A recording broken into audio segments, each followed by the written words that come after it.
That's the music that means we span the globe for stories wacky enough to qualify as Knuckleheads. In the news, we begin in Ankeny, Iowa, where students and parents were in Jennifer Rich's kindergarten class last Friday, and one of the parents noticed that the teacher had a can of beer on her desk.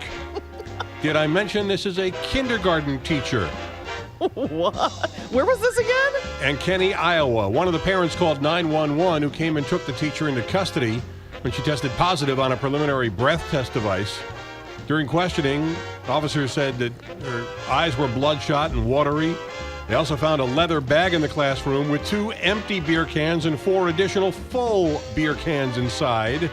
A substitute teacher was called to take over the kindergarten class, and Jennifer Rich, who had never had any complaints or incidents in the school district or with police, she's been there for 14 years, not anymore, handing in a resignation on Monday. In Haarlem, the Netherlands, police said they were tipped off to an illegal marijuana farm when the heat from one resident's lamps melted the snow on the roof. It was the only apartment in the building with no snow on the roof. We have the picture up on KTRS.com, and you can see snow, snow, snow, no snow. That's the one. Think they need that in Boston? Yeah, they need more people turning on their grow lamps to grow pot. Yeah, melted right away. Investigators said that the same method was used recently to root out pot farms in other towns in the Netherlands, where cultivation of marijuana is legal, but you're limited to 5 plants per home. If you've got a whole system set up and you have tiny little speakers playing them songs to make them grow even more, not so much.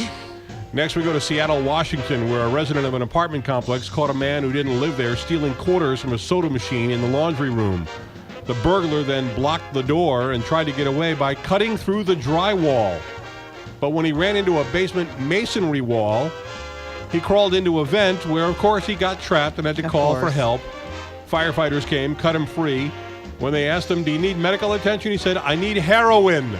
I thought he was going to say change for $1. Oh, he had the change. I got the change. I just don't have the smack. Can somebody get this fabric softener off my back? It's an old heroin joke. And we finish in Boston, Massachusetts.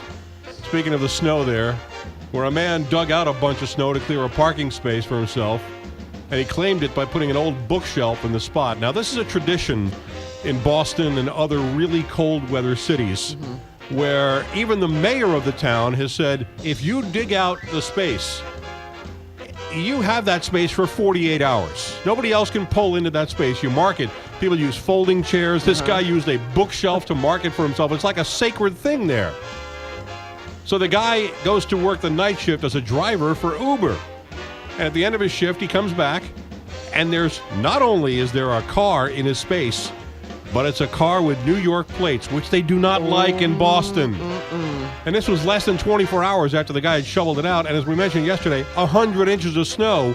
He'd probably been shoveling for quite a while. So to teach the New Yorker a lesson, the Boston guy shoveled all the snow back into the spot and trapped the New Yorker's car underneath. That's good. Then he put a picture up on Craigslist in the Raves and Rants board and told Boston.com it was the best way to educate this thoughtless driver without doing permanent damage to the offending car. That New Yorker should have known better. Come on. Maybe he just didn't know the rules, but you take somebody's hard-earned and hard-shoveled space. And he carried out a bookshelf. Those are your Knuckleheads in the news for today on the Big 550 KTR.